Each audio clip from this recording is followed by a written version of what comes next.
Hello and welcome to the UK PTs Podcast, pilot episode number 2. Today, joining me is my co-host, Mark Laws. I'm Joshua Mullin, and our guest today is the Honourable Mark Laws. How's it going, Mark? Mate, I am honoured. I'm deeply honoured to have been asked to be a guest on this ghost of a podcast.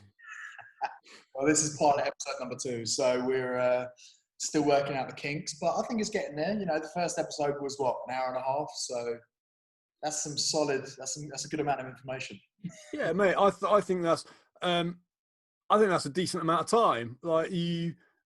I've been on some shows where they cram it into an hour because they don't want people to lose interest. But I think, fuck it. If it has to be 2 or 3 hours one week or an hour the next, I don't think we should be dictated by time. We just sort of let it go. If things are going smoothly, if we're in the zone, just keep plodding on. Exactly, man. So, quick rundown of today's podcast. I'm going to ask you 27 questions shortly. That's our first section to learn a little bit more about you, and then we're going to kind of dig into a bit of a deeper interview. Then we're going to go through some true or false questions, and that's going to be, I'm very suspicious anyway, so that's going to be interesting. And then we've got the mass debate, where we're going to debate some fitness industry topics at random, one topic at random.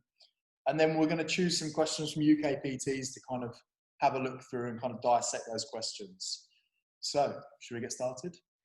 Mate, I think that sounds like a bloody brilliant format. The guy who came up with it is a genius. We'll leave him unnamed for now because he's quite humble, you know. It was Mark. Cool. Of course it was. So I'm going to get my timer. So you've got 90 seconds to answer the first 9 questions. So again, as you said, for those that are not as mathematically inclined as others, that's 10 seconds per question. Just quick fire round. Are you ready, sir? Good to go, mate. One is education. In which year did you qualify? 2005. Who was the education provider? Future Fit Training. How long did it take to qualify? 6 months, give or take a week or 2. What was the last CPD course you did? I did a circuit CPD course about 2 weeks ago. Nice. What is the next CPD course that you're doing? I really need to do some of the biomechanics education workshops. I've been saying to Rachel for years, but I actually need to get them done. What's the highest level of qualification in education you've got? A diploma in a PT diploma and a level 4 S&C. Nice. Should a PT ever be reassessed? If so, how often? Absolutely. I think they should be fully reassessed, probably after every 5-10 years. But there should be something shorter. What skill did you gain in your course that you use most often today? Behaviour change. On a scale of 1 to 10, how good are you at your job? I give myself 6.5. Boom. 1 minute, 15. Oh, there we go. I could have carried on talking.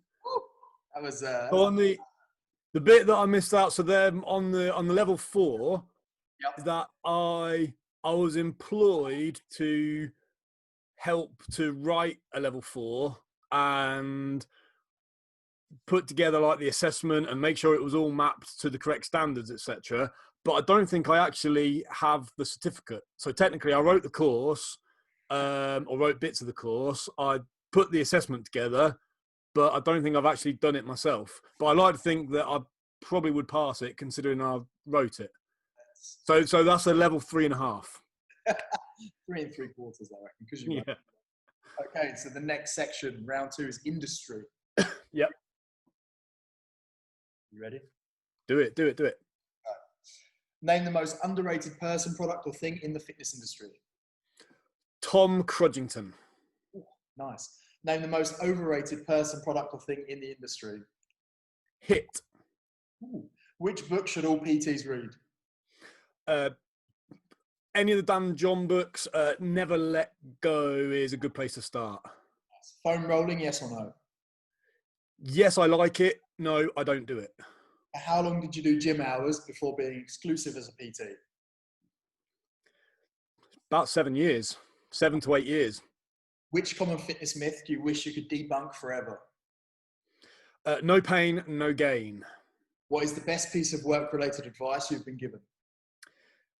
Make sure that you enjoy what you do for a living, because you've got to do it for a very long time. Who would be the ultimate fitness industry podcast guest? You had Schwarzenegger, didn't you? Eddie Hall would be a good chat. What are your favourite 3 exercises? Kettlebell swing, dumbbell snatch, and a barbell Turkish get-up. Boom. Even better score, 114. I'm getting quicker.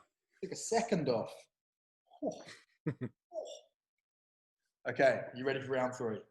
Mate, I'm good. I'm good to go. Personal stuff. Okay, so this is where it gets a little bit interesting, let's say. You hope. Okay. Cats or dogs? Dogs. Favourite city you visited?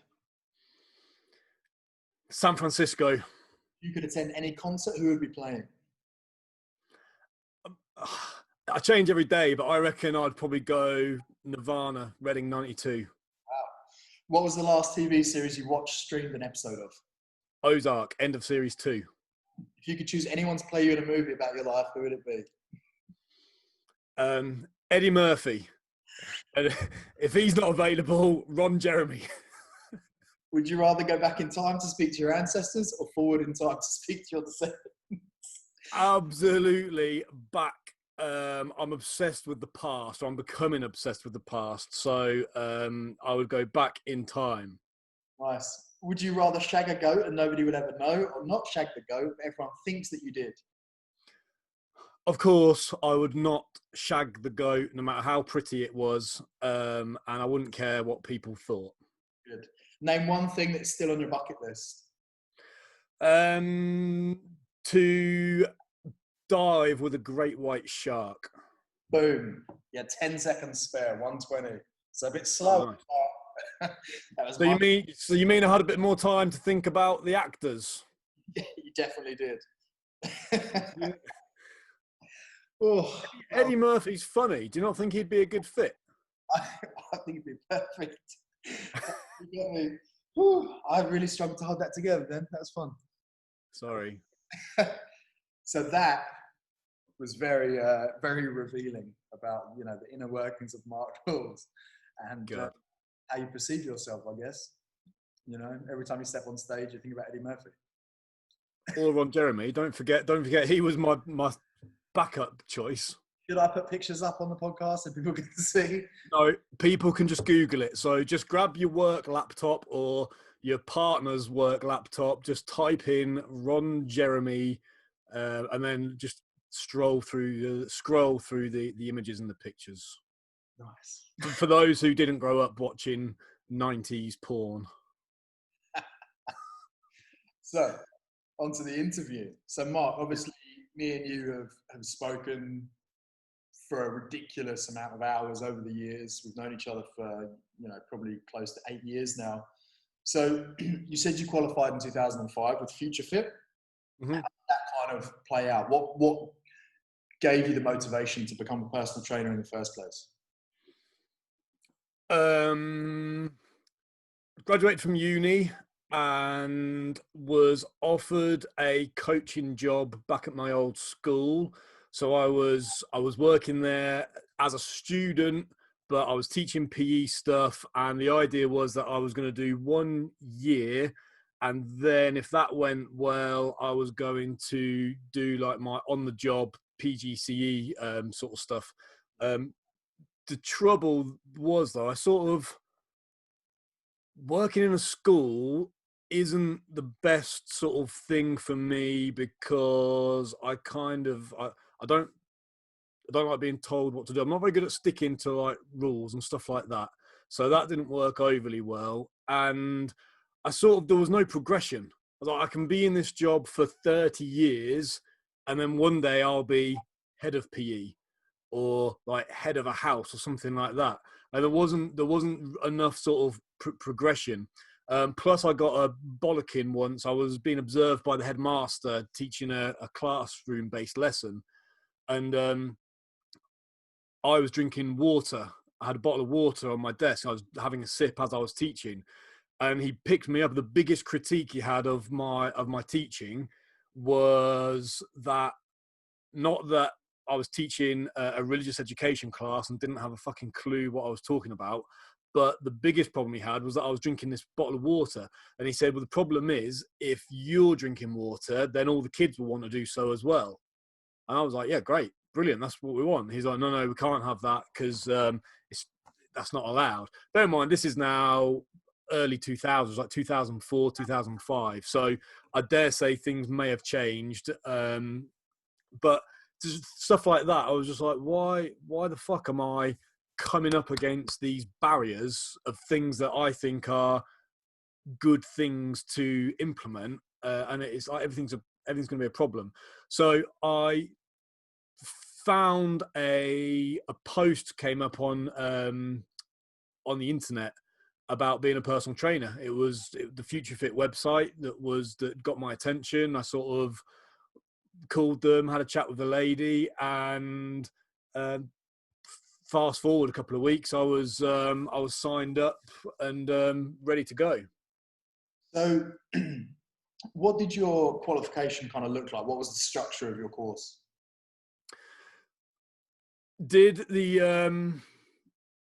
First thing I did was a 2 or 3 day face-to-face nutrition and weight management sort of course. Got that. I did that first, but that was only because the first port of call would be the level 2 gym instructor. But I was looking at the dates of when the practicals were. There wasn't one for about 4 or 5 weeks, but there was a nutrition and weight management module in about a week's time. So I was like, fuck it, I'll go and do that just to get going. So I did that first. Then I did my gym instructor. So load of information had been sent out, and like these little spiral bound manuals. So I was working through all the theory bits and pieces. Then went to the course. It was 3-day practical that started off with your AMP exams and get the exams out of the way, and then just going through the level 2 syllabus, mix of theory and practical. Then you would have to go away for, God, I want to say 6 weeks. It might have been as little as 6 weeks. It might have been as many as 12 weeks, but you had to put together somewhere between a 6 and 12 week portfolio of work with a couple of different clients. Then you would come back and do your assessment. And then once you'd had your level 2, once you'd passed your level 2, you could then enroll on the level 3, and it was a fairly similar sort of format, a little bit of online, little bit of distance learning, then a number of face-to-face days where you go through all of the practical. I think it was 2-3 days for each one. Nice. So was there anything that you thought was really lacking or from your course, or is there anything that you would go back and kind of relearn? When I enrolled on the course, and when I turned up on the first day, and I'm sitting in a room full of prospective fitness professionals for the first time in my life, I had hardly ever been into a gym before. So everyone else was like your typical like gym rats. They were there because they got boners for like lifting weights and doing aerobics and stuff. I was there because I was like, fuck schools for a living. I think this looks like fun. But I'd never been a gym member, and I had very seldom, once or twice in my teens, I'd been into a gym if I had like a mate who was going, and I went with him, but didn't have a clue what I was doing. So in terms of, was there anything lacking? At the time, I didn't have a clue. They could have been teaching me anything, because I'd never, when they're like, right, we're going to adjust the weight bench, I was like, what the fuck? How the fuck do you adjust the weight bench? Like the simplest of tasks, I had absolutely no clue. I was coming at it from scratch. And even, to be fair, in hindsight, looking back now, even though it's 15 years ago, I don't really think there was anything lacking either. There's, of course, I'm sure all courses evolve, and I do have a slight bias here because in the last few years, I've been involved with Future Fit in terms of providing material for them, for their learners and their graduates. And I like the company. I don't have a bad word to say about them at all. And I probably couldn't really find fault with what I did. I'm sure it has developed over time and just changed to be more current and up to date. But it's pretty bloody good, mate. It set me up for a little bit of success at least. So if you obviously didn't have really a fitness background, was it more sporting that got you into kind of the PE teaching and then into the PT? Absolutely, yeah. It was. I've always played team sports at school, out of school, at clubs, sort of through the county system and stuff like that in a few different sports. And I used to. I've written about this before as well. When in an article that I wrote a few years ago, we used to always have like loads of junk in our yard. So like my dad works in the building trade, so there'd always be sort of like a clapped out van or a skip full of shit or something like that. And I remember vividly being 7, 8 years old, all the way up through into my late teens. If I was sitting at home and I had nothing else to do, I would plan like a little route through the yard. Be like, right, you got to walk across the top of the fence without falling either side, over the skip, under that van, up the tree. Right? Do you know what I mean? I'll just make up like little sort of like Krypton factor. If you're old, I dare say if you're a bit younger, what's the one that comes on now? Ninja Warrior. That's it. So basically, I invented Ninja Warrior.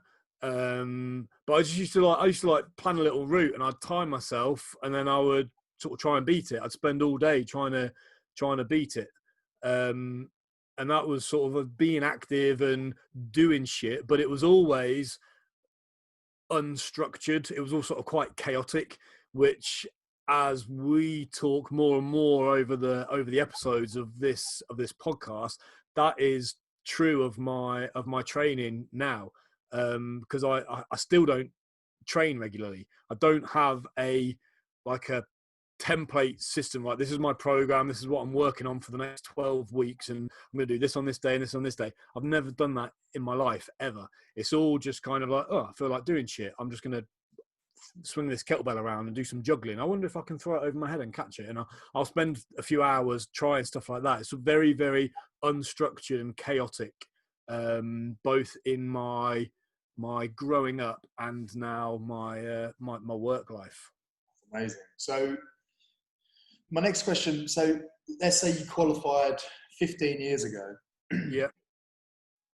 Fast forward 5 years. So you've been a PT for 5 years. Looking back on that time now, are there any kind of mistakes that you made that you would go back and change? Is there anything you regret kind of as a fitness professional?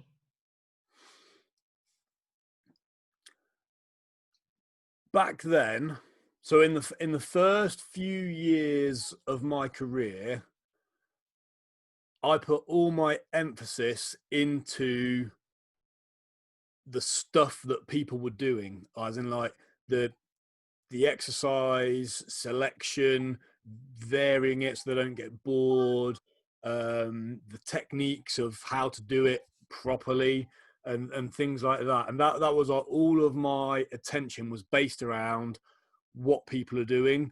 Whereas now, I think that sort of stuff, albeit is very, very important, it's the tip of the iceberg. And if I'd have understood earlier that there's so much other stuff that's potentially more important, such as what's going on from the ears up as opposed to the ears down.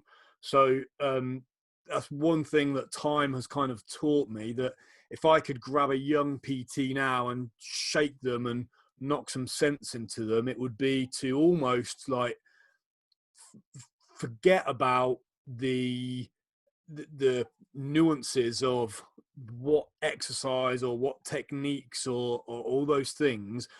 Learn to delve deeper into the whys, like why is that person there? How can you help them sort of emotionally? How can you get them to know, like, and trust you, and then become a walking billboard for your services? And I just think we don't want personal trainers to sort of start to think that they're counselors or like psychotherapists or anything like that, because we're not.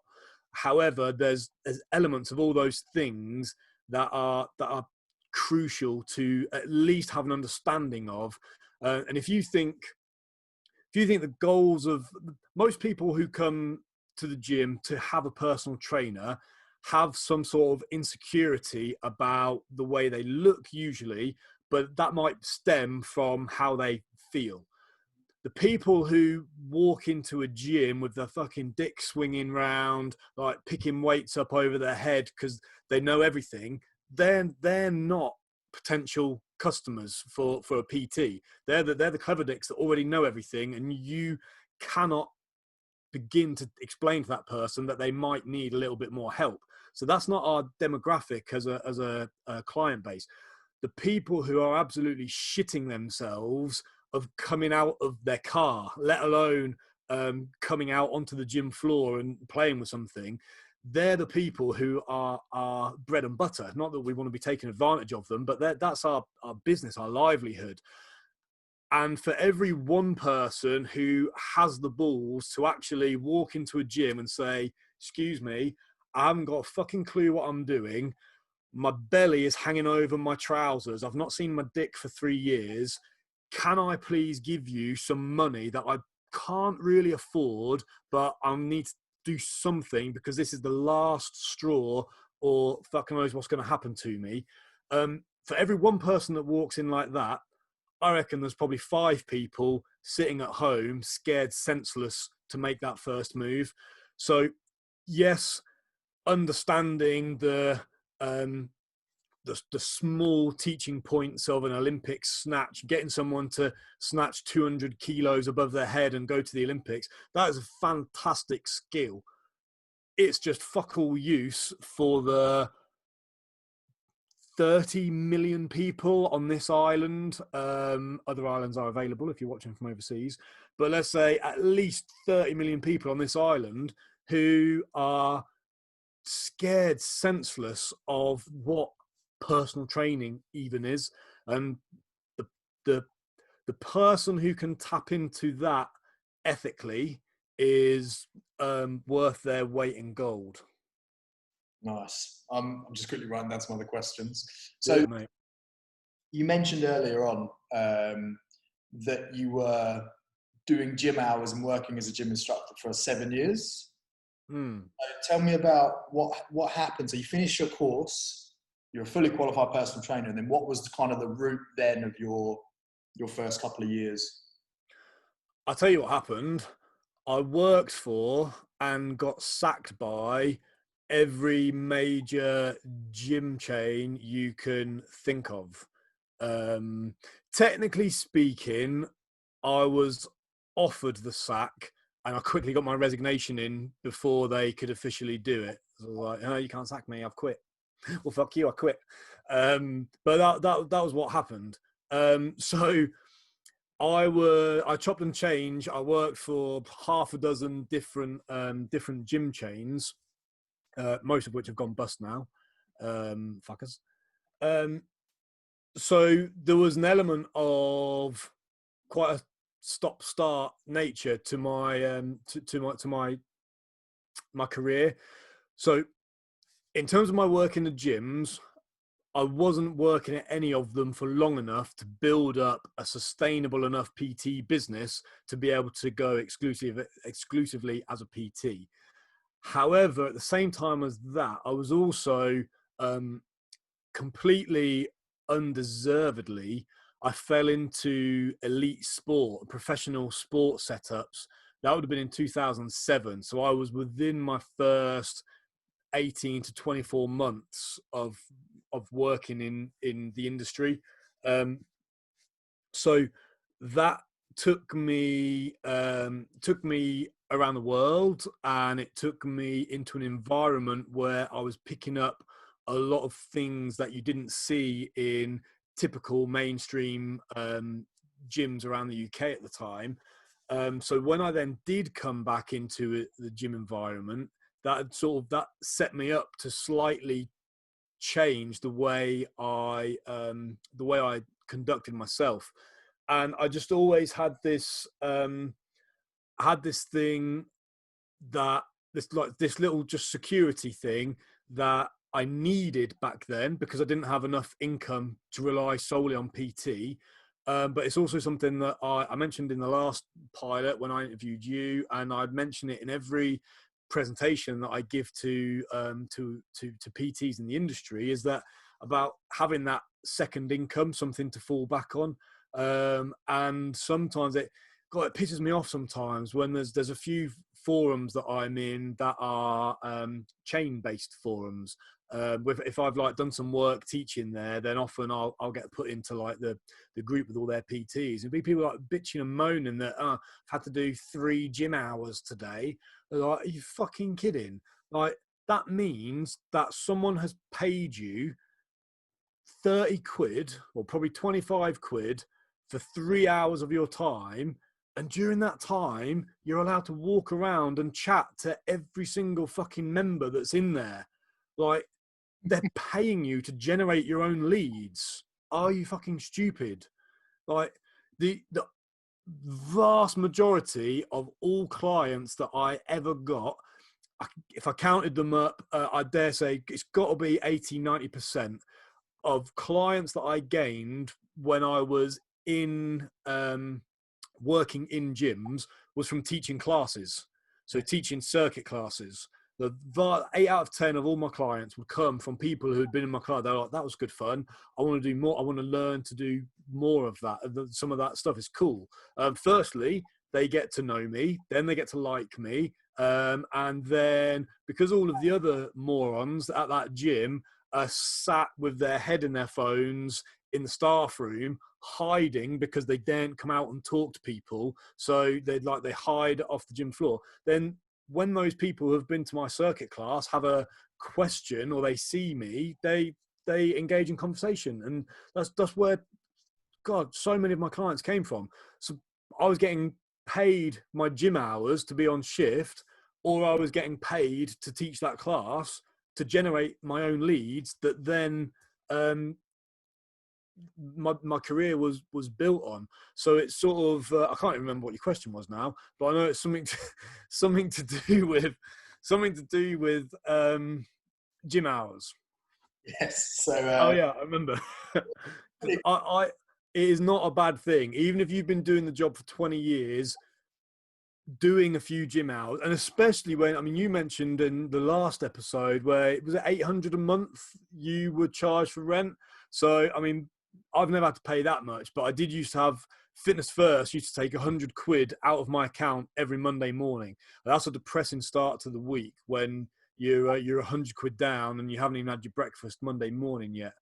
I used to think that was a lot of money. However, if I could do 10 hours a week, or even not even that, if I did probably 5 hours a week, so 20, 25 hours a month, and that pays for 30, 40, 50% of my rent, that is an absolute no-brainer, just to let them balance themselves out and get on the gym floor. And there's definitely no harm in spending an hour or two scrubbing some treadmills or shit like that, just to make you appreciate the good aspects of the job. Agreed. It's I was actually talking to a guy. I won't name his name, so I'm not sure if he wants me to, but I'll see if I can guess. Tell the story, I'll see if I can guess.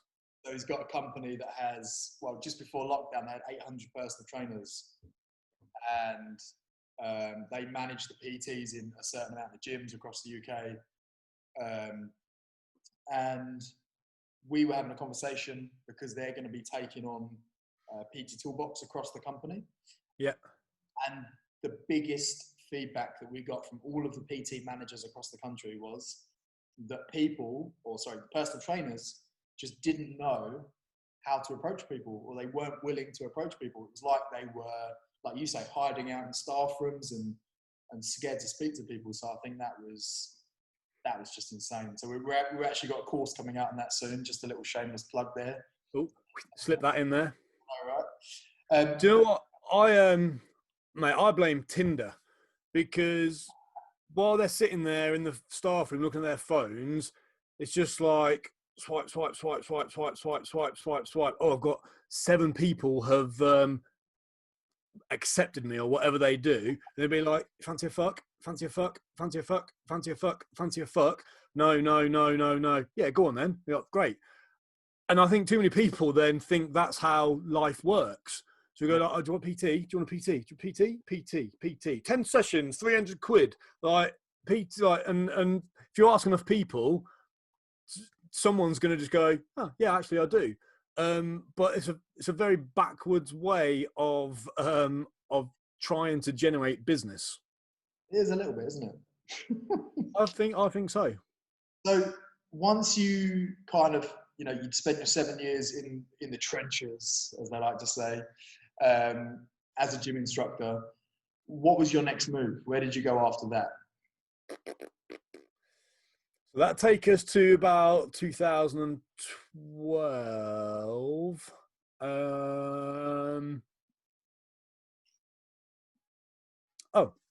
Education. Nice. So yeah, I was my last job, 2012-ish, was Bannatynes, which was a managerial position. That just means you have to fucking remember the code for the security alarm and lock up at the end, and try not to lock anyone in the sauna again, please, Mark. Genuinely, I have done that. Like, people naked with a towel on and like banging up, oh, let me out. They survive, yeah? You what? They survive. Yeah, survive, yeah.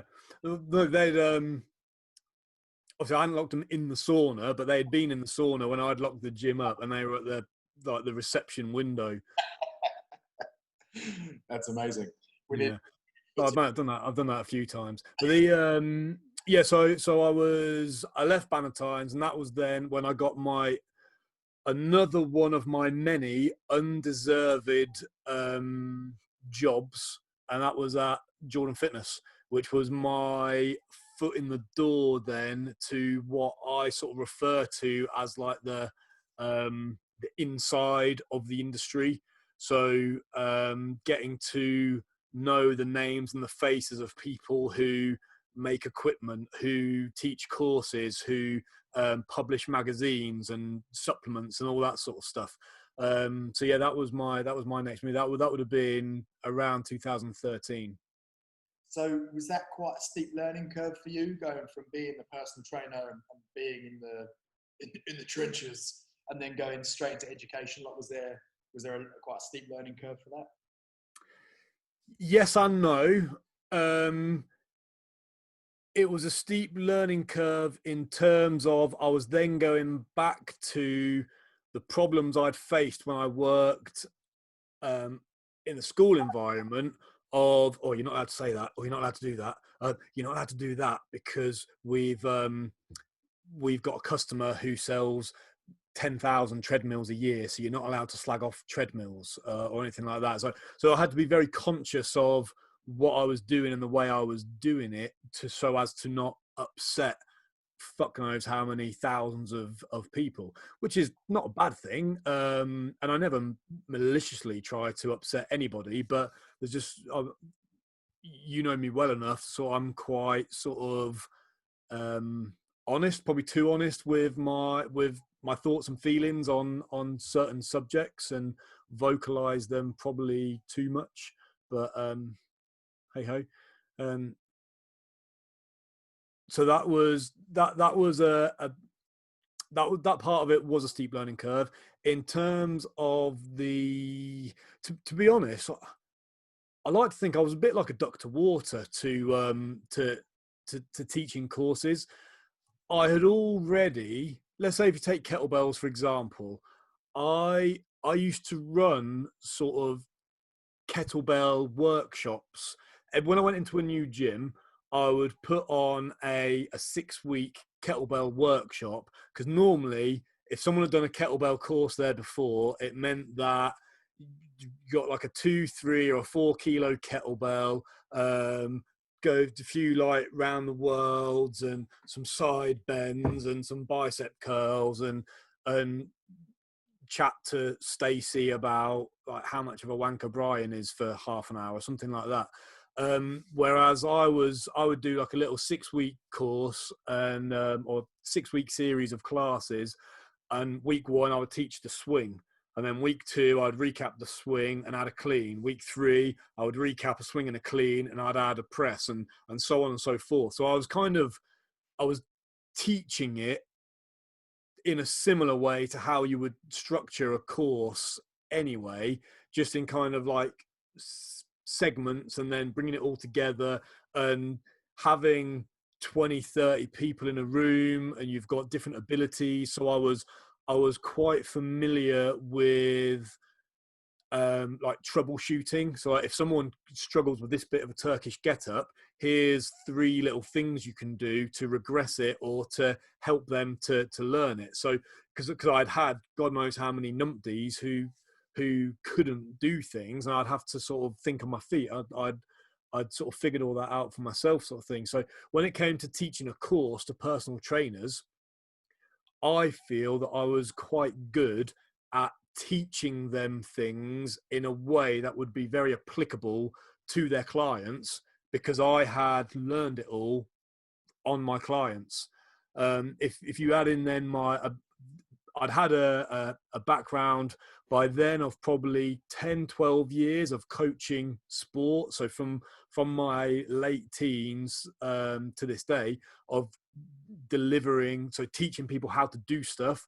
I'd worked in an academic environment, in a classroom, teaching school-based stuff. And I had worked with thousands of professional athletes, either one-to-one or in sometimes I have groups of 20, 30 where I'm teaching people, trying to get my point across. So I'd kind of developed some pretty decent skills in terms of the crossover between then standing in front of 12 personal trainers and teaching a kettlebell course. Okay, yeah, I think that makes so much sense with the courses that I've seen, or some of the courses I've seen. You get the teaching points that have no real application. Like they're just kind of, I feel like a lot of people that write courses put information in there to fill space and to make the manual bigger or to make the video or whatever. And I feel like, you know, the thing that I always teach my students is generally 3 teaching points for most people is enough. If you're actually watching them and then they digest that information, then you another 3 later on. And do you know what I mean? Like, I think if you reel off 15 teaching points, what's the point? There's effectiveness. There's when I do publicly, I sort of do seminars and stuff in and around town and stuff like that. And I'll always put a James Bond slide up. Anytime I've got like a point I'm going to make, I'll put like a little James Bond, you know, where he's shooting the screen. And I just kind of say to people, like, I'm going to tell you what you need to know, like on a needs to know basis, because like this little thing I'm going to talk about for the next 3 minutes isn't everything there is to know about weight loss. However, right now, this is what you need to know. There's more to it. So yeah, we can argue about all the other stuff, but right now, this is what you need to know. And then further down the line, there'll be some other stuff that you need to know. And then once you nail that, there'll be some other stuff that you need to know. And lo and behold, a lot of it will probably contradict the stuff that I'm telling you now. That doesn't make this stuff wrong. It just means that there's no point in me just bamboozling you with stuff just to make myself feel cleverer. I just can give you like drip feed the information to you. Once you nail it and you've gone and applied it, then we'll add some more. I think that is such a good approach. I just think there's a lot of personal trainers that can be listening to this that could learn from that, about not trying to over science, over knowledge your clients, just trying to throw everything at them. I mean, can you imagine a client going into one of Martin McDonald's lectures and just being absolutely fucking confused? I've seen, I've compared Martin at numerous talks. I've seen rooms of hundreds of personal trainers watching Martin speak and be utterly confused because they haven't got a fucking clue, because they're probably trying to run before they can walk. Yeah, agreed. And I mean, we'll get onto this later, but nutrition anyway in the fitness industry is a really contentious topic that people love arguing about, especially in the last few years with calories in versus calories out, and then versus the insulin response and all that stuff. But anyway, so you're at Jordan, you're teaching courses, and I know you did that for a few years, and that's how we linked up initially, I believe. Yep. Just through like mutual friends and stuff. And you even taught a course for us as well, like the kettlebell course. Best course you ever had, I heard. 100%, legit. It was the presenter who was just, so sexy.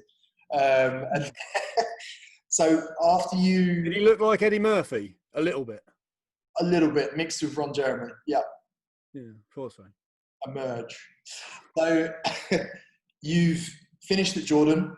What was next on your timeline? From Jordan, I went to work for Brendan Chaplin, S&C Education. So that was... I don't regret the move at all. And I don't want to sort of have one of these like, don't regret the things you've done, regret the things that you haven't done. Like, I don't all that sort of wishy-washy bullshit. I don't regret it at all. I do sometimes think, fuck, I had it real cushy at Jordan. Like it was a good position with a good company. However, I had my wings clipped a little bit. I sort of was chomping at the bit. Let's do this, especially when you consider the way I speak, the way I deliver, the way I write, the way I present. It was a lot easier for me to get myself in trouble in that environment as opposed to now being a free agent. So the opportunity came to go and work with Brendan, which was bloody good. I think I was with in total probably another 18 months or so. I wrote. So at that time, Brendan had a mentorship program, which was quite high end. It was pricey, a couple of grand, maybe, certainly over £1,000, maybe less than two. It was up there somewhere. So it's quite pricey. And he had it was a really cool thing, actually, to be fair. He had dozens of mentors who were all currently working in elite S&C. So they're basically his little black book of contacts that he'd built up over the years. So the idea was you pay to do the mentorship. You've got all of your theory modules that you can click on and watch live at any time. You work your way through all of that stuff. And then you have your one-to-one mentor. Mine was a guy called Lawrence Bloom, who at the time was, he was S&C coach at Charlton Athletic. Do you know Lawrence? He was my tutor at college. Was he? So Lawrence was small world. He was head of S&C at Charlton Athletic. He then moved to Nottingham Forest, and then he moved to Millwall, who are causing havoc in the Championship.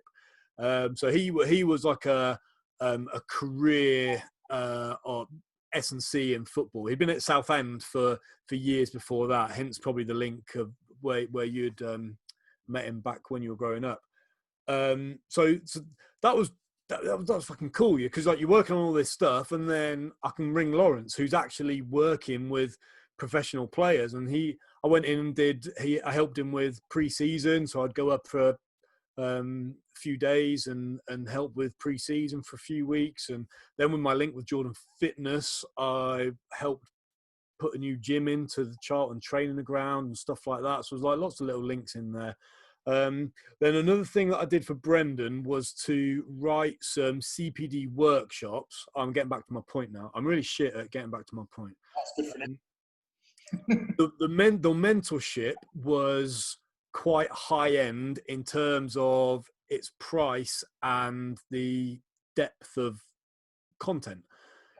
So what he wanted was like a little bit of a stepping stone. Because going back to my old Tinder analogy, if you want to get a new customer and your product is, let's call it 1,500 quid, you're probably going to alienate a lot of people to make their first purchase that pricey. So the idea was, let's write some CPD workshops, some one-day workshops that cover some of the S&C principles that can be delivered to PTs to make them better PTs and to give them a taste of what comes further up the chain, if you like. So I wrote these 3 workshops, and then I went around the country delivering them for 12, 18 months and stuff like that. Nice. Okay. Which was, that was good fun. Then what would that have led me to? Mate, then I just got to a position where I was so well connected with so many people from so many different parts of the industry that I just sort of thought, why let someone pay me a salary for me to make them lots of money when I can just maybe actually just work for myself and just go it alone. There's pros and cons to that. There's and you chop and change a lot with what you do and where your priorities are and stuff. But pretty much since then, I've just been self-employed / self-unemployed, and had a few consultancy roles. I'd spent about 6 months doing stuff regularly for Body Power, 6 to 9 months maybe. And a couple of other companies that I've done bits and pieces for. But other than that, it's mostly just been me supporting myself. Nice. So, have you have you had any kind of major struggles? Because you said a minute ago about the pros and cons of being self-employed. So obviously you've been employed for the majority of your career. Yeah. Have there been any big struggles with transitioning to self-employed? Because I think a lot of our listeners or viewers could relate to that. No end. If I had £1 for every time I'd been tempted to sack it all off and get a proper job, I'd have a lot of money kicking around. It happened on a weekly basis for the last 15 years. I've had like maybe a few seconds here or there, think, oh fucking hell, what's the point? Maybe I'd do something different. Still to this day. But I think if you don't have that, that's probably even more dangerous, because that's when you get into the complacency. I should add, by the way, that I don't have those thoughts because I'm like constantly bankrupt. I don't have those thoughts because I'm absolutely shit at what I do and I'm kidding myself. And I don't have those thoughts because I'm like a chronic pessimist, or like the end of the world's coming. Even though it actually probably is now. But I don't sort of, I'm not like I'm not completely negative. I think I have those thoughts. I use them to sort of channel my creativity and my growth, my development, my passion for learning stuff and for challenging some of the stuff that I think I already know. That's been a bigger one for me as well. I mean, you touched on it last week with the when you think you know everything, like the old Dunning-Kruger effect, to give it its textbook term. It's very easy early on to think you know everything. I've passed the test, I've got a level 3 in my hand, I know everything there is about personal training, and then actually over time you realize how little you actually know. Hence was why when you say like, how good am I at my job, I said 6.5, because genuinely, like if the only way I can kind of make myself try to get a bit better tomorrow is to tell myself that I'm not even as good as I think I am, if that makes sense. Yeah, it does. Staying humble. I like it. Yeah, an element of that. And you just sort of, being self-employed isn't easy. There's no one gets on the Forbes rich list by being employed by another company. You have to take massive risks, and the rewards can be great. However, the risks are even greater, and you sort of depends what you're trying to get out of things. If you want absolute security to cover all of your bills and to know that you've got 300 quid a month to either save or spunk on whatever it is you're into. I mean, that figuratively is not like literally, unless you're into hookers or I don't know. So if you want that lifestyle, get a job. Just get a job working for somebody that pays you 28 grand a year. Happy days. You live a very, very comfortable life. You have a car, a couple of holidays, trips away, you can go on the piss now and then, like happy days. If you want something different to that, if you want to be a gazillionaire because you think that's going to solve every little problem that you've currently got, you can't be employed. You have to be self-employed, and you have to be developing a product or a system or a program or something that a hell of a lot of people are going to pay a bit of money towards, or something that a small amount of people are going to pay a shitload of money towards. And that comes with massive risks. It comes with massive failures. Something that I've written about in the past, I couldn't quote any numbers off the top of my head, but if you look at things like, you take people who have invented things, or who have written masterpiece novels or something like that, it'd be quite often like the 45th book they ever wrote got published, or there's like the best-selling author Stephen King, I think. He went to something like, I want to say 70 or 80 publishers with Carrie. Every single one of them rejected it. I think he might have even thrown it in the bin, and it was his wife who got it out and said, come on, let's send it to the 81st. And that was the person that agreed to publish it as a book, and the rest is history. So it's like, to get that level of success, you have to be comfortable in the fact that probably 90% of your life is going to be failures, and those failures aren't bad. They're opportunities to learn and develop and progress, and that's like that risk and reward is really important. For me, I sit somewhere in the middle where I want just enough money financially to pay my way through life. I don't have any extravagant hobbies or anything like that.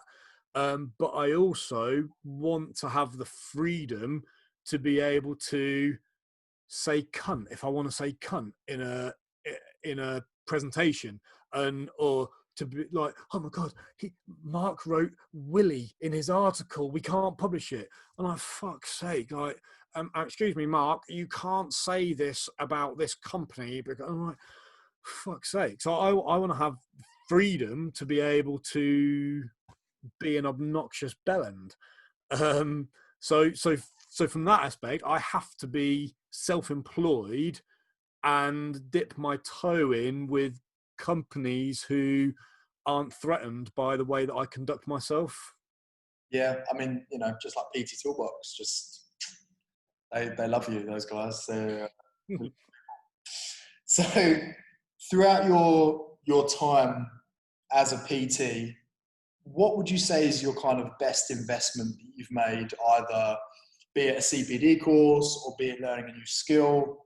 What's your best investment so far?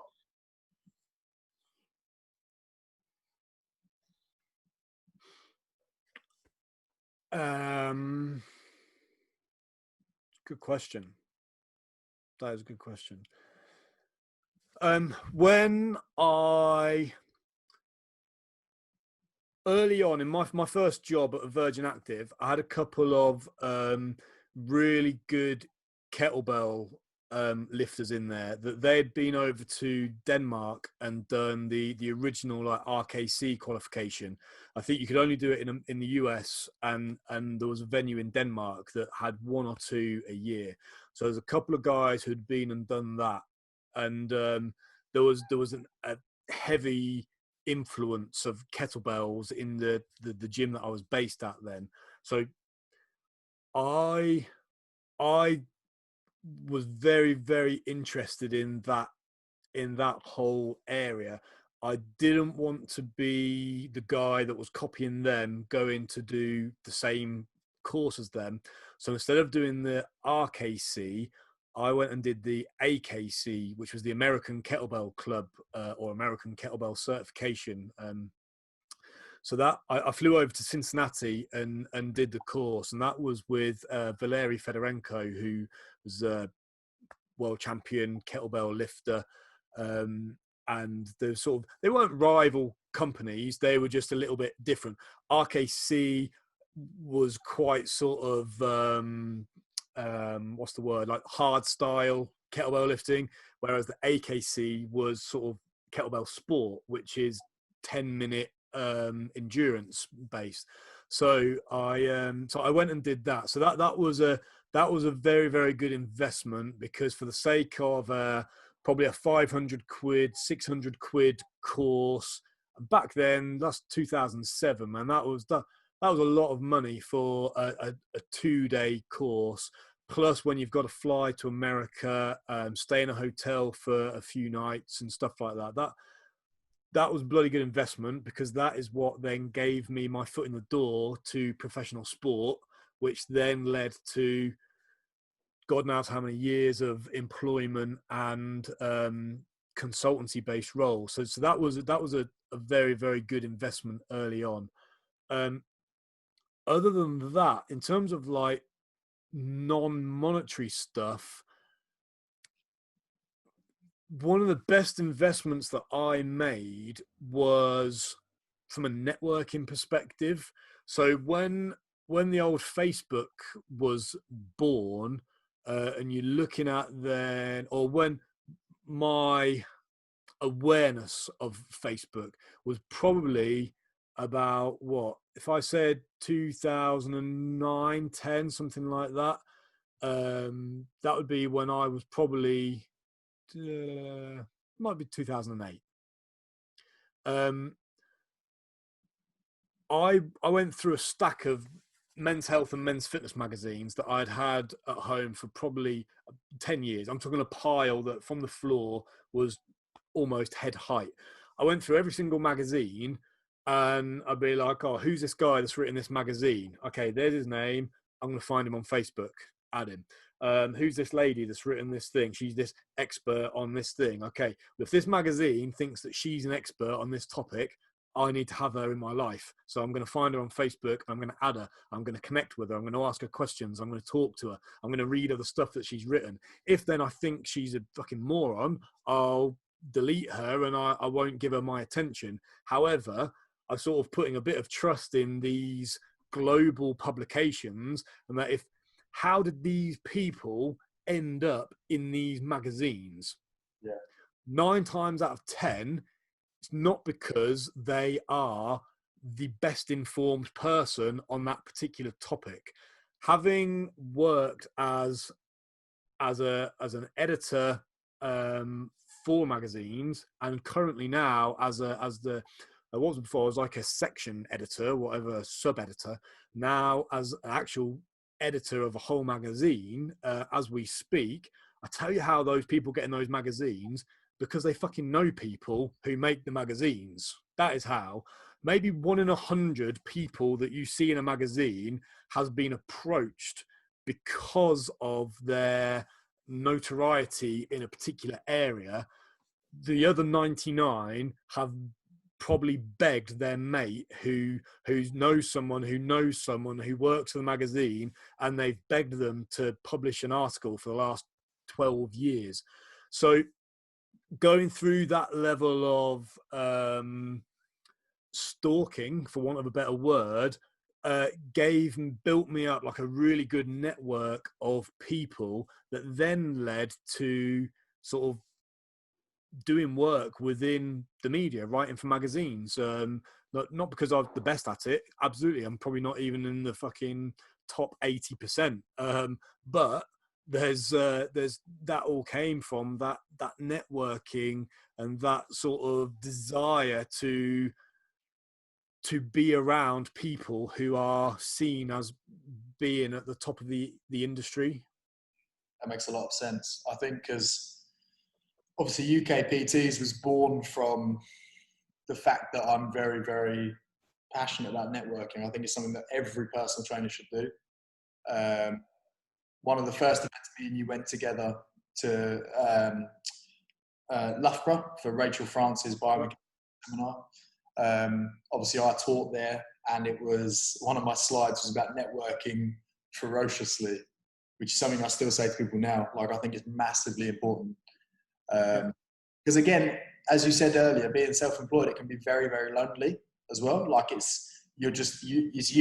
There can be some times when pessimistic thoughts, come to the surface or whatever. So I think networking is a really good way to stay kind of on top of your mind and on top of the industry as well.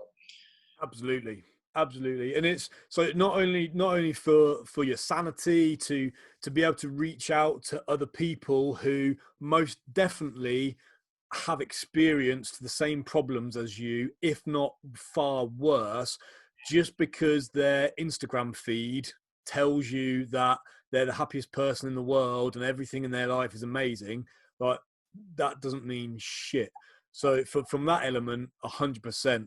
And then for those who are ambitious within the industry, then the only way, yes, you can be on your own in a little box, and you can try to put yourself up on a pedestal the hard way, but having a good network of other professionals is crucial.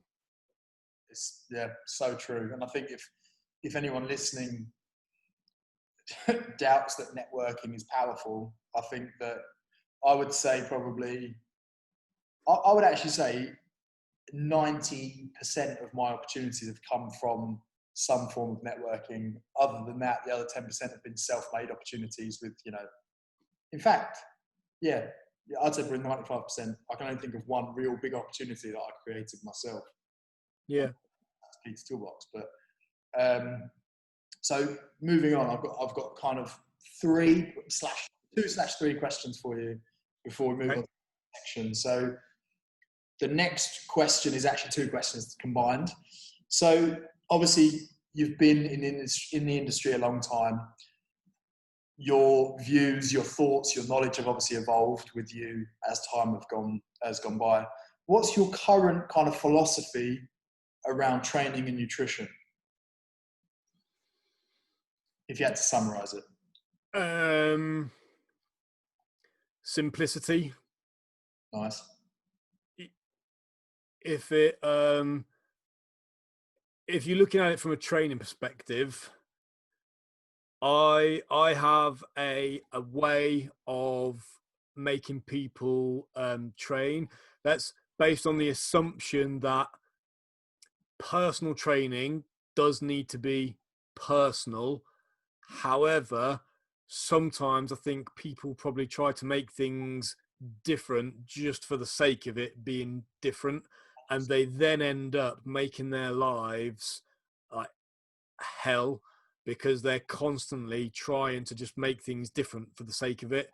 Whereas in actual fact, vast majority of people have probably got 2 arms and 2 legs. They're just a little bit lazy, and they might be carrying a little bit of excess load. They probably haven't done a lot of sport since school, but some might have done a bit. That, yes, someone might have had a specific injury that's caused sort of one physical trait or another or something like that. But generally speaking, like GPP is I would say probably underrated.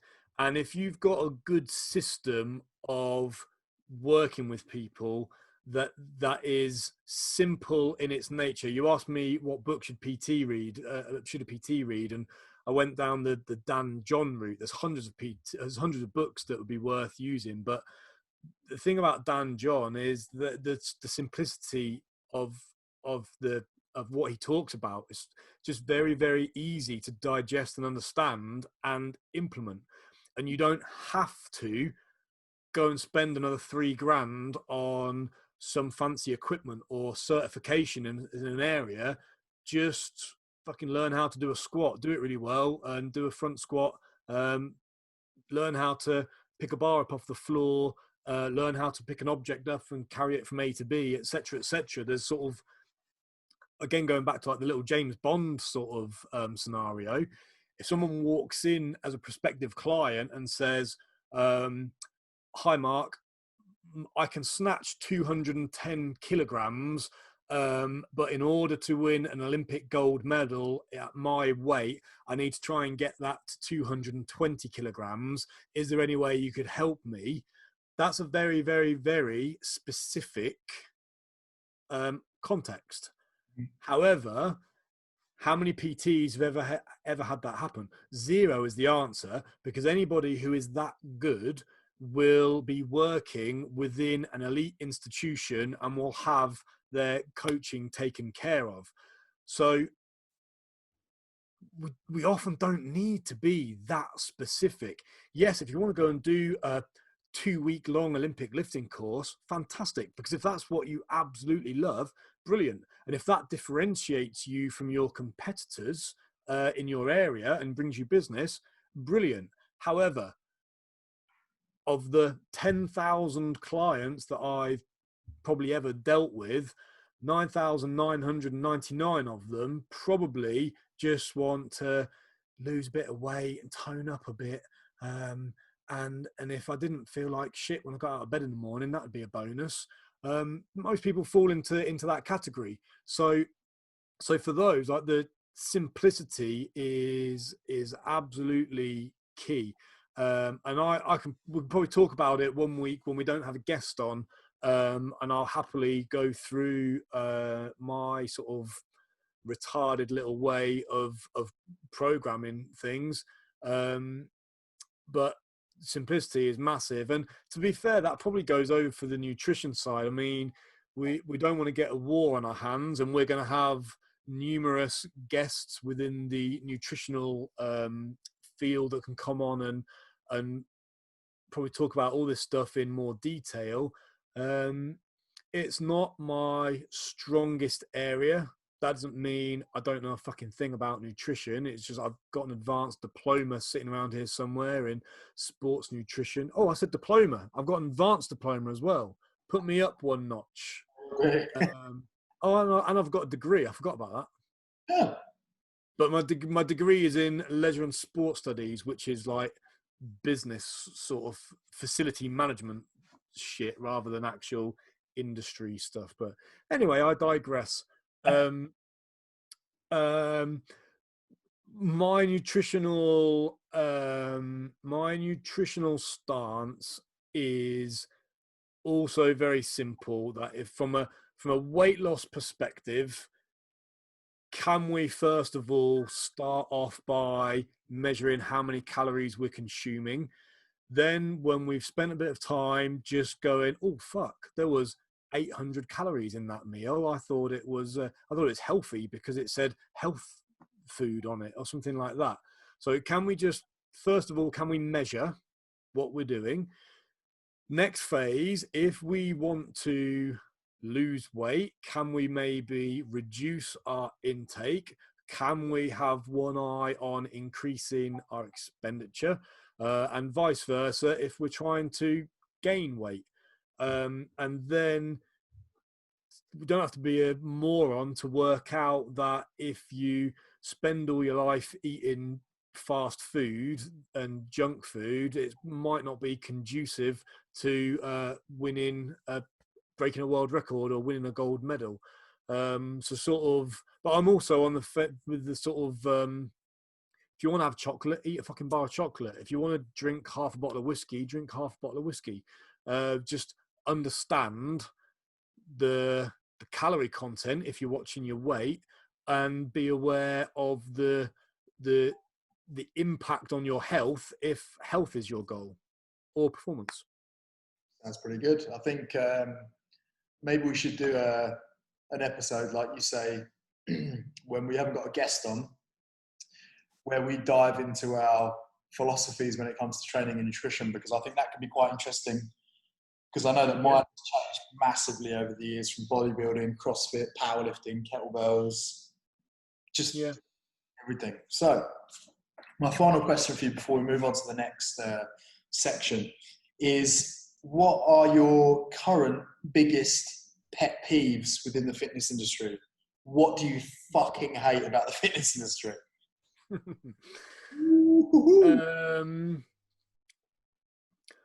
Pointless and unnecessary arguments where both parties are wrong and right.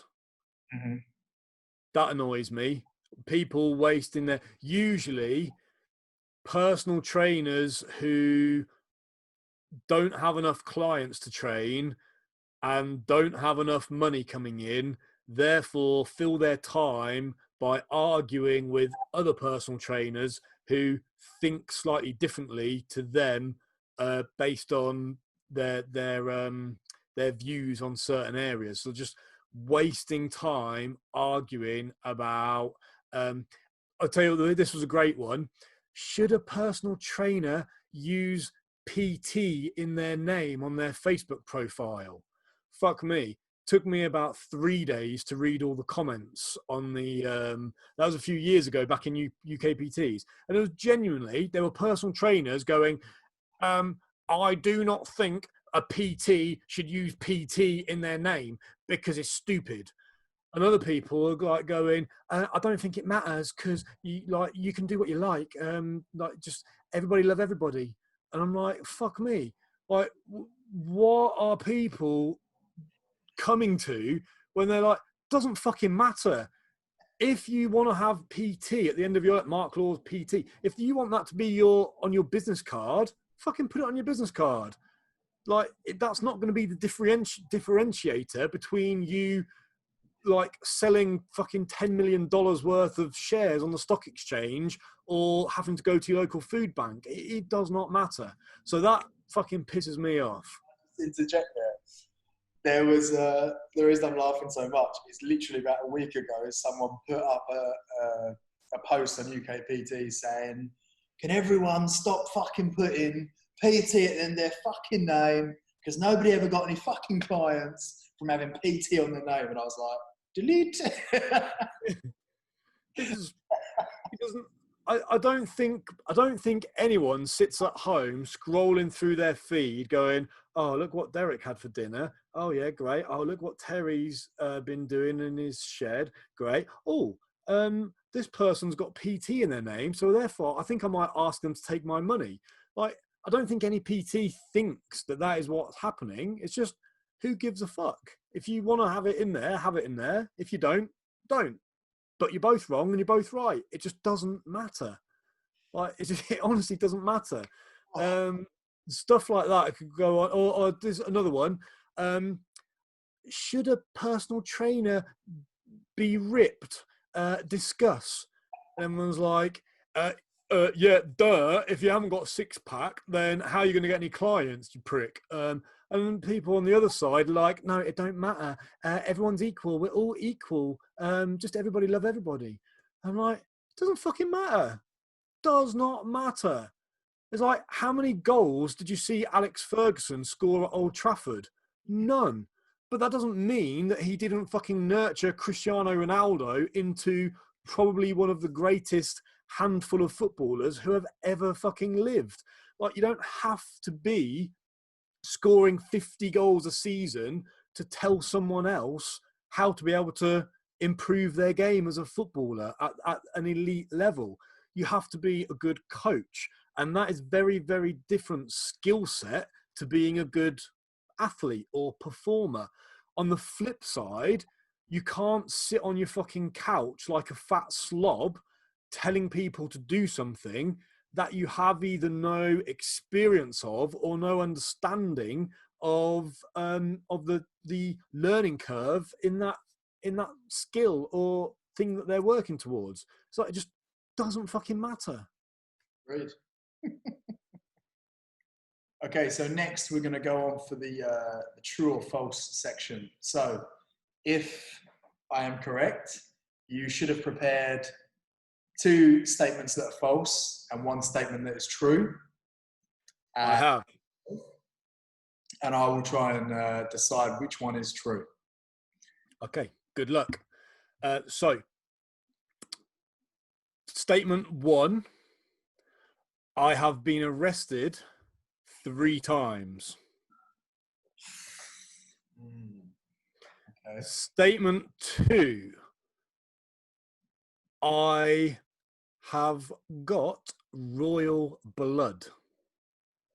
In a jar or like, in you? In my body.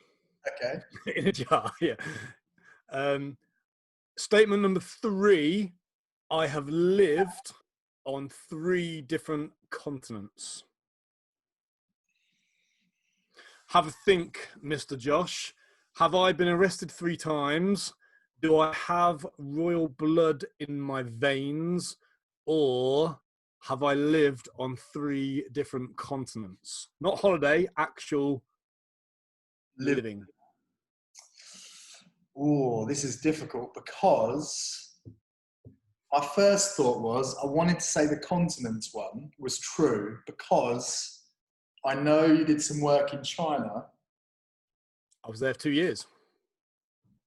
But I don't think you've lived anywhere else. I think you've lived in the UK and China, but I don't think you lived. I know you went to America, but I don't think you lived there. I want to say that one's false. Okay. And I think the royal blood thing is too specific to be made up. Like, I think that's, if you had royal blood, you would say, oh, I've got royal blood. Like, that would be a thing that you would say. So I'm going to go with royal blood is true and the other 2 are false. Hey, correct. Woo! That is correct. Correct, but I'll explain the royal blood one as well because it's but you're right on the living. So I lived in China for 2 years. I have lived in Europe now for the other 36 years of my life. I've never lived anywhere else to those 2. And I have not been arrested 3 times. Only 2. It's 12. No, 2. Twice. Buy me beers and I'll talk you through them.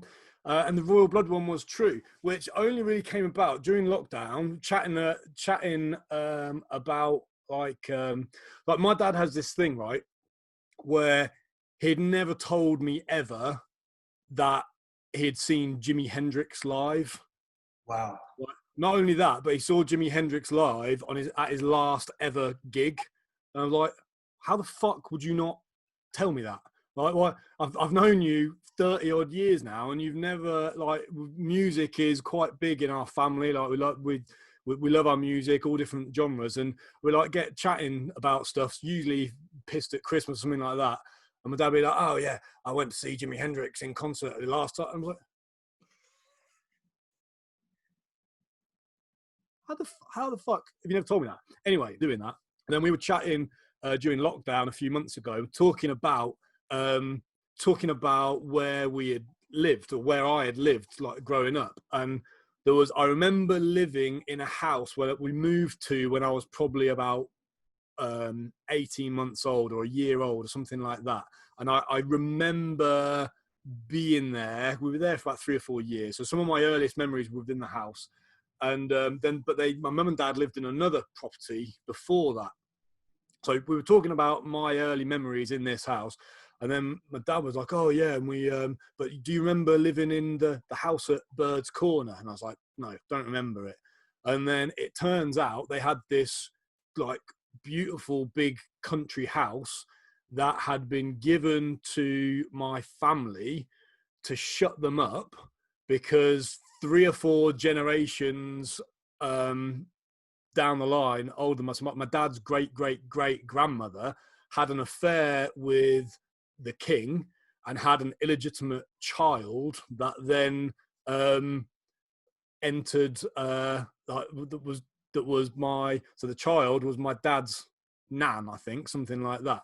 And the royal family gave them this house to shut them up. So they shut, and it's like, oh yeah,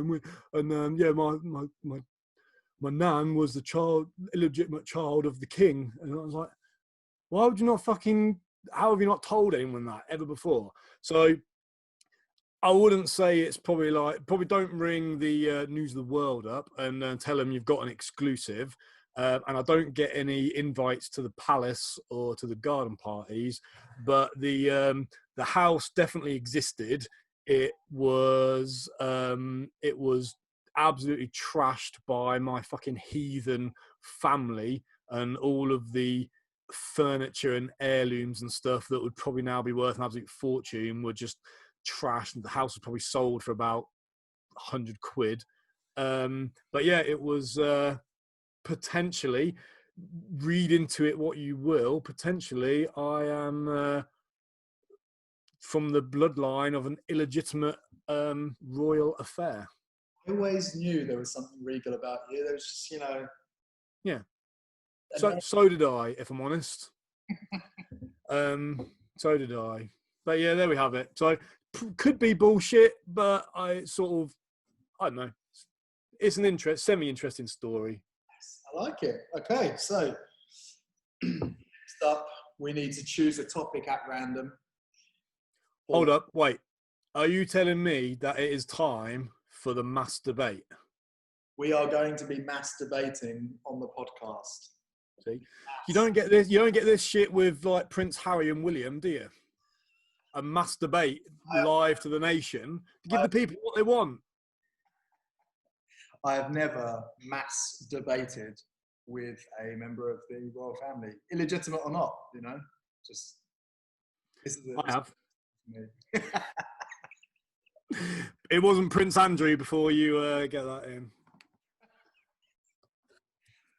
Are we going to get arrested? Who knows? We'll see what happens. Probably not. No, just share it and see what happens. Right, anyway. I have my topics.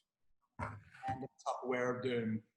I have one in my hand, but I haven't obviously opened it yet. Mate, do you want to go for or against?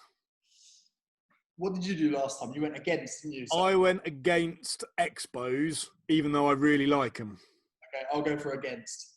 You're going against.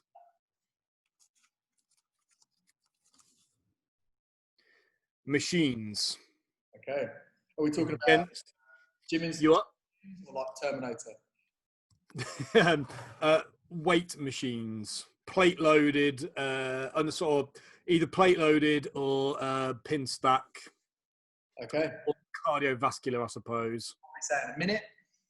Yeah, a minute. So I will do my 60 seconds for machines to set the scene, and then as soon as it hits 60, you take over. Ready. Count me down.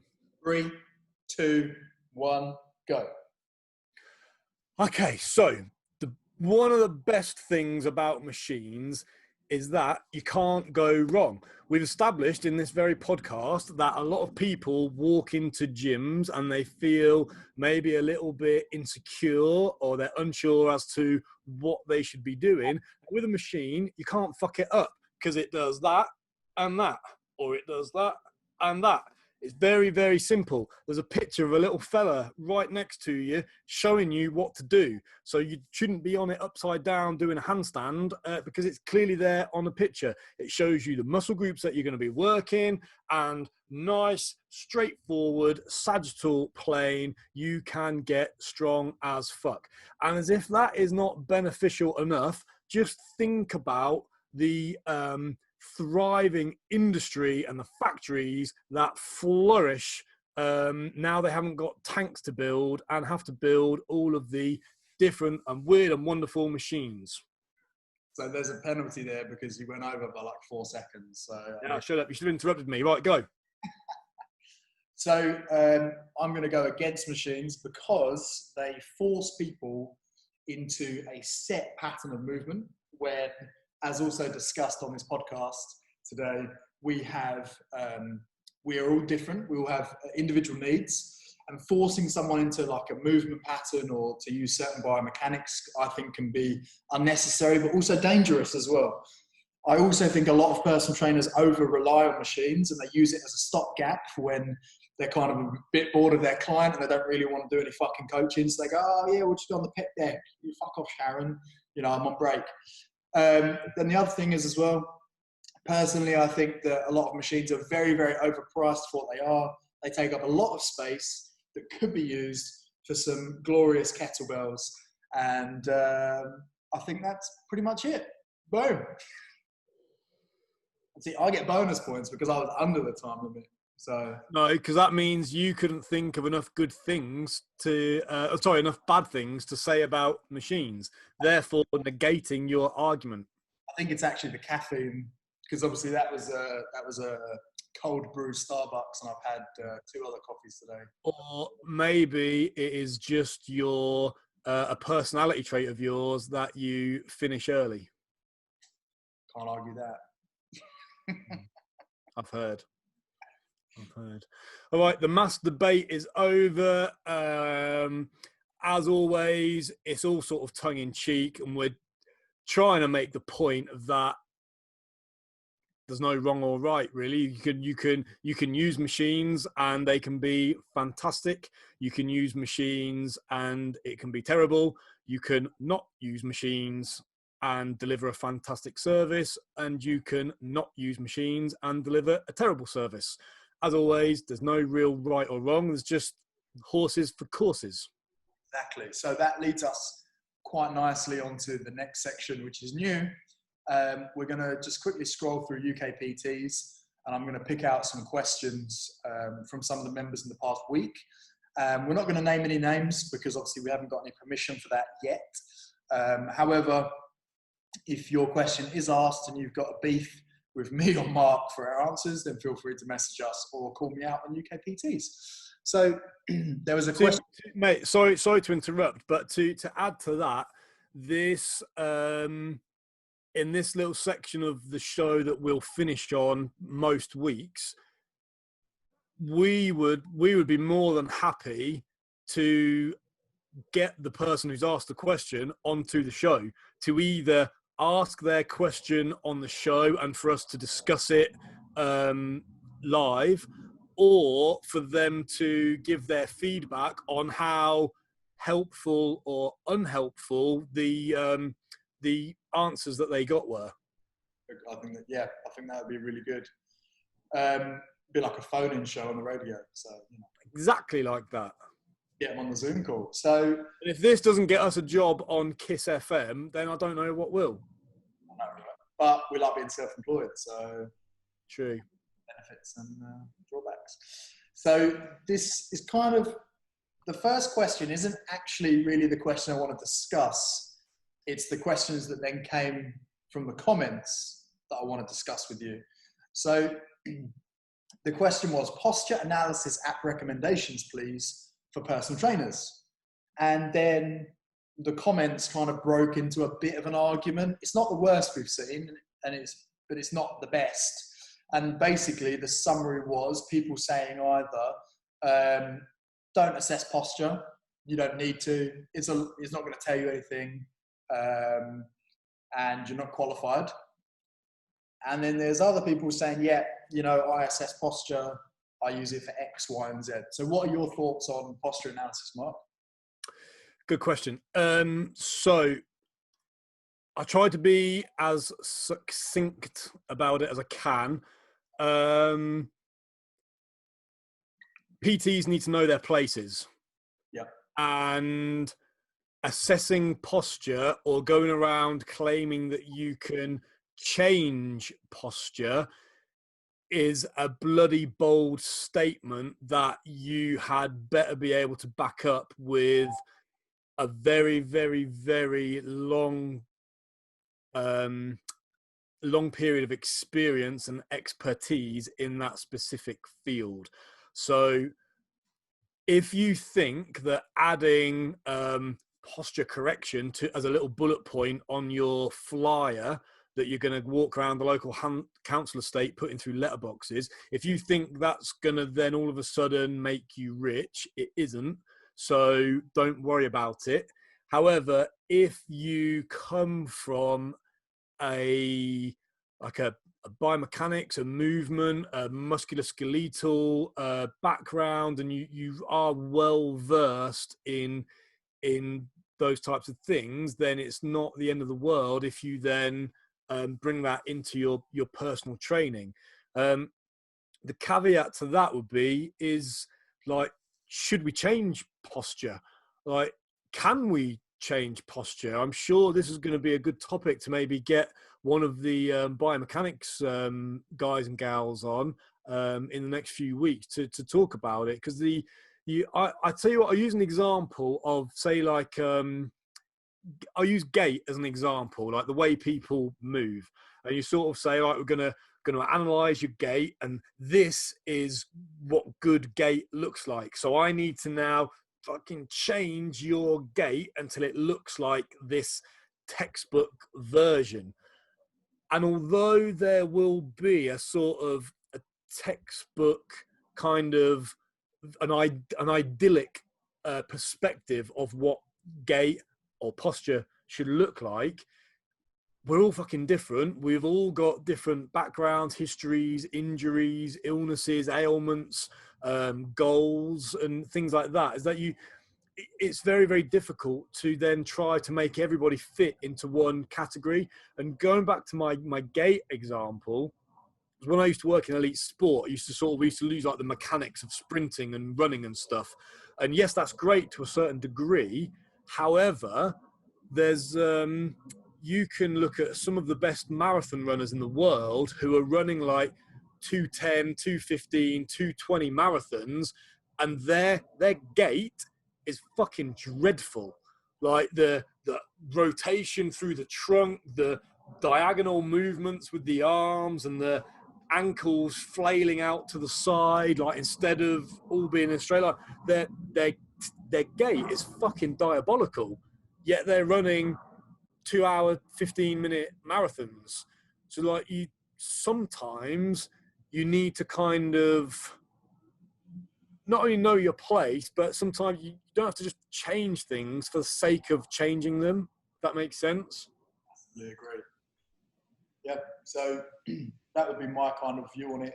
So that the first point would be, if you're a personal trainer that has just qualified as a level 3 PT, you should not be adding postural assessment. I think you could have a very, very brief understanding of postural assessment, but I don't think postural correction, if that is a thing, should be included on your list of skills unless you have specific training from someone like Rachel France or Mike Bryce, people like that are truly experts in biomechanics and posture. I do think, because obviously I've got a sports massage background as well, I do think postural analysis, like as in the apps, provide a very interesting like snapshot of that one moment to say, okay, well, he's leaning slightly to the right. This could indicate X, Y, and Z. Or I think it's quite a useful diagnostic tool. But again, I don't think it should be that heavily relied on, because there was one comment that I don't actually agree with, but I understand the concept, where someone basically said, oh, posture isn't really a thing. It's just a representation of how you're feeling. which I don't really agree with. Because obviously you get tight muscles, you get muscles that are in spasm, whatever. And I think, yes, obviously there's some psychological aspect. You know, when you see someone walking on the street, they're like this or whatever. Like I understand there's a psychological aspect to posture, but I don't think that's 100% of the case. Like posture, your posture is a thing. It's not like fucking Bigfoot or Father Christmas. So it is a thing. It's just not a thing that should probably be, how to say it diplomatically, it probably isn't something that you should be going around claiming that you can miraculously cure. And it also isn't a thing that has a definitive good and bad sort of categorization. It's definitely not that simple. So we've all looked at someone and go, oh bloody hell, he's got bad posture. But then, has he? Is that just the way he is? Is that just the way he is, or is that a result of the way he's looked after and conducted himself for decades? And can I change it? Should I change it? Can I just improve his ability to do stuff in spite of how poor his posture is? I'm asking more questions here than answers, and as always, no matter what we say, there's going to be someone very, very, very clever that will be able to say he's a fucking idiot. That thing he said was ridiculous. Or someone that can say, yeah, he's a bloody idiot, but what he said was at least close to what I believe to be the truth. So there's we've got some biomechanics persons on the schedule for month 1 of the podcast. So we'll definitely mention this, and it's an interesting topic. My interpretation from seeing that post, well, and this might be wrong, it's just the way I interpreted it, is that somebody wanted an app that they could take a photo of a client using that app, and the app then says, oh mate, his shoulder's fucked, he needs to do these exercises, and his hips are out of sync, he needs to do these corrective exercises, and something like that. I might well be wrong, and as nice as it would be for something like that to exist, it's just not going to happen until we get a pair of goggles that look at a piece of food and tell you exactly to 10 decimal places how many calories and what the exact ratio of macronutrients is in that food. So, but it just doesn't exist. There's the more reliant we become on apps to do our job, the less capable we are at doing our actual jobs. And I might be wrong in saying that. That's just my view. So I would always prefer a like trusting my own eyes. If that means you take a photo of somebody on day 1 and day 60 and day 120, and you can see that from the front, back, and the side, there's some noticeable differences in the way they hold their bodies, then great. I would just hang fire before you then go and put a Facebook ad showing those pictures and claiming that you're a postural correction expert, because you're fucking not, because nobody is. Except maybe some of the guests of this podcast. I will put my neck on the line that even the guests that we have got coming up will tell you that what they know about the human body is a piss in the ocean compared to what there actually is to know. And they know 100 times more than us pair of idiots. And we know a little bit more than a lot of other people who are finding their feet in the industry. So I think we'll hear them say that. Okay, nice. So we've got time for one more question. Yeah, do it. Wrap it up. So the question is, hi all, I'm looking to advance my skills. I'm currently a level 3 personal trainer. I'm not sure which way to go. I think my options would be grateful for any pointers. So option A is level 3 exercise referral, or B, level 4 diabetes and obesity control. And then they've put, or any other suggestions. So I'm going to just quickly chime in for this one, because obviously I run the level 3 exercise referral course and the level 4 diabetes and obesity course. You've kind of answered your own question there, because you need to have the level 3 exercise referral course before you can move on to level 4, which is a specialty in diabetes and obesity. So, but the bigger question that I would ask you guys is, what benefit is this qualification going to have to your business, to your personal development, and to your clients? If you currently work with elite level athletes, then this is going to be completely irrelevant. So is it going to help you generate more income? Is it something you love doing? Is it a progression, like a route of progression that you really think you're gonna love?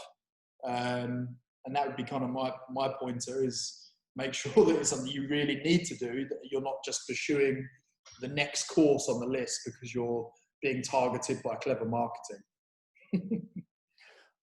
The first thing I would ask is, are you thinking of doing something for passion or profit?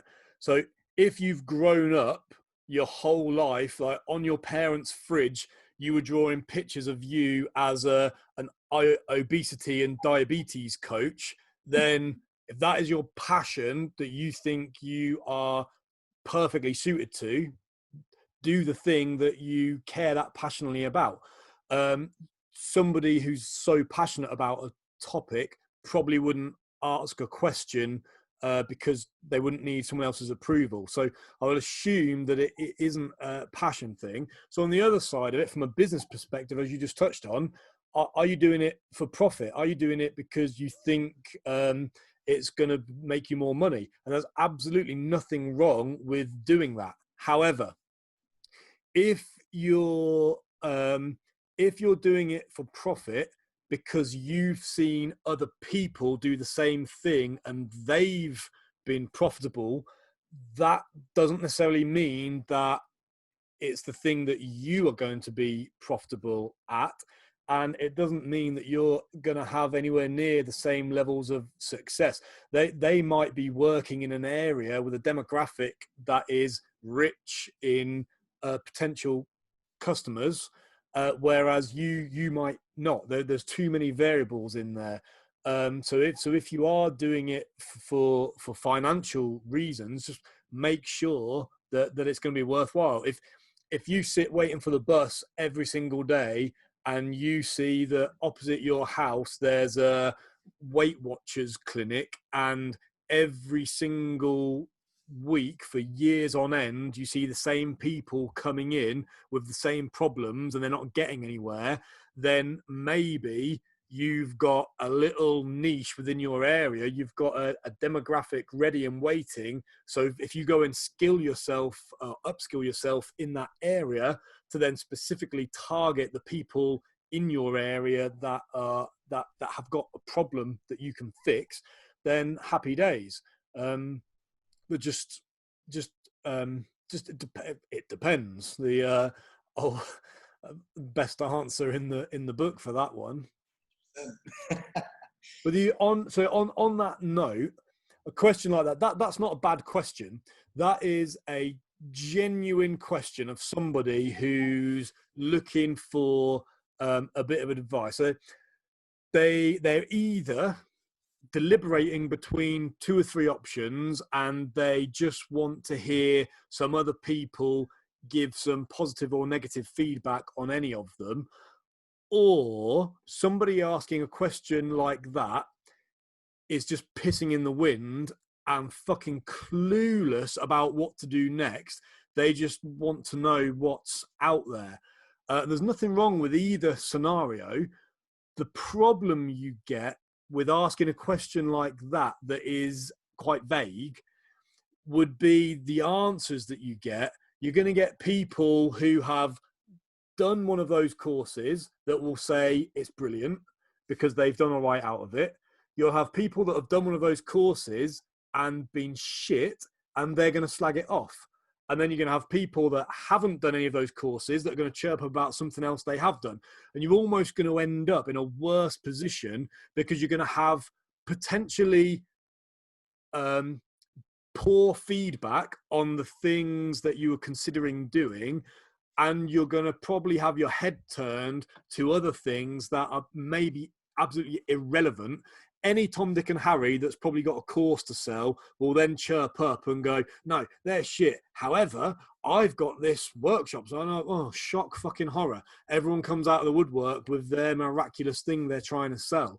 Nothing wrong with trying to sell stuff, but that's not helping the person who asked the question. So the rule I would say is if you're asking a question, be very, very, very specific about the question that you're asking to make sure that you get the answers that are going to be helpful.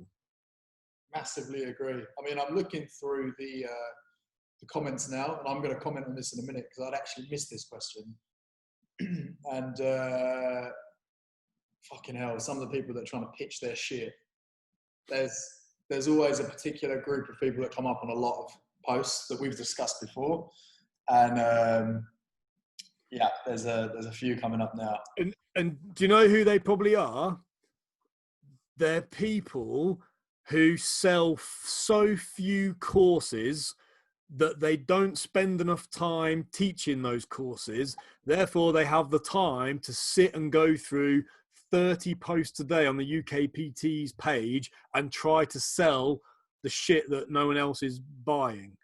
There will be some good people offering good things, but usually it's like when someone who's arguing about how to be a fantastic PT, probably the people who don't have any fucking clients and fill their time arguing about the shit that they're not doing enough of, rather than the people who are doing 40 sessions a week that haven't got time to go fucking arguing about whether you should have abs or not, or use PT in your name, or should you measure posture or not. Like, it doesn't matter.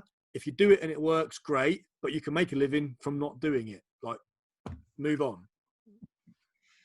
So I think that's all we've got time for today.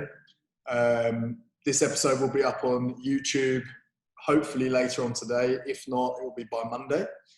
I think if anyone's got any questions in UK PTs, they can either ask directly into the group, and I'll be doing a post now every week saying, look, guys, we're going to be recording. Have you got any questions? So if you do answer those questions, just a quick disclaimer, if you answer the questions on my post publicly, then I will use your name when you when we refer to your questions, unless you ask me not to. And if you send me a private message with a question, I will automatically assume that you do not want me to use your name. So any questions, feel free to send them to myself or Mark, or post them on our podcast thread.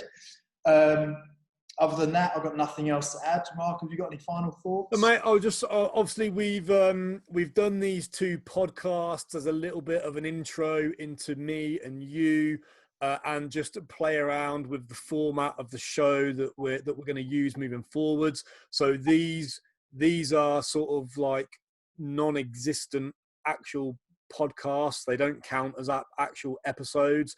So from episode 1, which is what we're going to start recording from next week, we're going to have guests on. I would say probably 8 weeks out of 10, we'll have a guest on.